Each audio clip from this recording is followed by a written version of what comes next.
Zangu Waislamu, mbele yetu kuna mambo matatu muhimu ambayo ni vyema tukayafahamu. Jambo la kwanza, kuna siku ya Arafa. Siku ya Arafa ni siku bora kabisa katika siku za mwaka, na wanachuoni wanasema ubora wa masiku 10 ya mwezi wa Dhulhijja unatokana na uwepo wa siku ya Arafa, siku ambayo mahujaji watakusanyika katika viwanja vya Arafa kwa ajili ya kufanya ibada mbalimbali, lakini ibada kubwa ni kumwomba Allah subhanahu wa ta'ala. Hii ni siku ambayo ndugu yangu Muislamu usiipoteze, na alhamdulillah mwaka huu tumeanza pamoja tarehe ya Dhulhijja, na Arafa itakuwa ni moja, na Eid vile vile itakuwa ni moja. Kwa hiyo ni jambo la kheri la kumshukuru Allah subhanahu wa ta'ala. Katika mambo yanatakiwa kufanywa katika siku ya Arafa, ndugu yangu Muislamu, ya kwanza ni kufunga. Kama ulikuwa hujafunga katika masiku haya, basi hakikisha Arafa ambayo itakuwa ni tarehe 9, ndugu yangu Muislamu, usikose kufunga, sababu fadhila zake ni kubwa sana.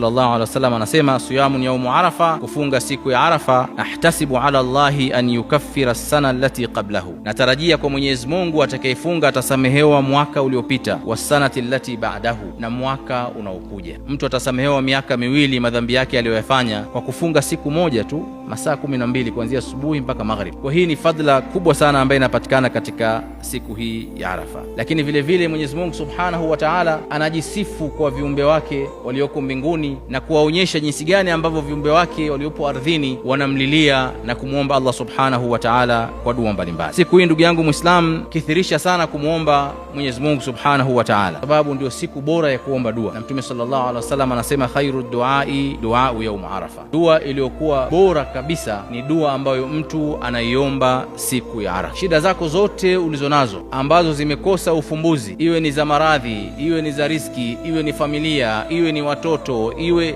unayoijua, almuhimu ni shida inayokusumbua, basi hakikisha unapata nafasi ya kumwomba na kumlilia Allah subhanahu wa ta'ala katika siku hiyo. Jitahidi kadri ya uwezo wako kupunguza kazi nyingi unazozifanya. Jaribu kadri ya uwezo wako kutafuta kona msikitini au nyumbani au kazini ulipo, upate muda wa kuleta adhkar na kumwomba Allah subhanahu wa ta'ala, kama ambavyo mahujaji wanafanya.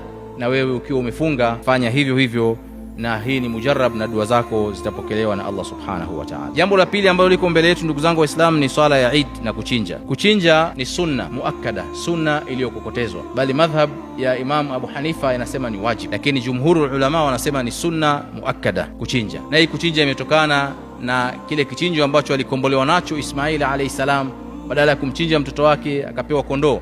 Na sisi vile vile tuigize mila hii ya Nabii Ibrahim alayhi salam, tunachinja mbuzi, kondoo, ng'ombe na ngamia kwa mujibu wa hadithi mbalimbali za Mtume sallallahu alayhi wasallam ambazo zina sifa na vigezo. Mbuzi, kondoo, ng'ombe na ngamia. Ngamia awe na miaka 5. Mara nyingi si hatuchinji ngamia, tunachinja kuanzia ng'ombe, mbuzi na kondoo, lakini kama yupo anayechinja ngamia, basi hakikisha kwamba anachinja ngamia mwenye umri wa miaka 5. Ng'ombe awe na miaka 2, mbuzi mwaka 1 na kondoo miezi 6. Hizi ndio wanyama wanatakiwa kuchinja udhiya, sio kuku. Kama unachinja kuku, hiyo ni kwa ajili ya familia yako, lakini haingii katika ibada ya udhiya.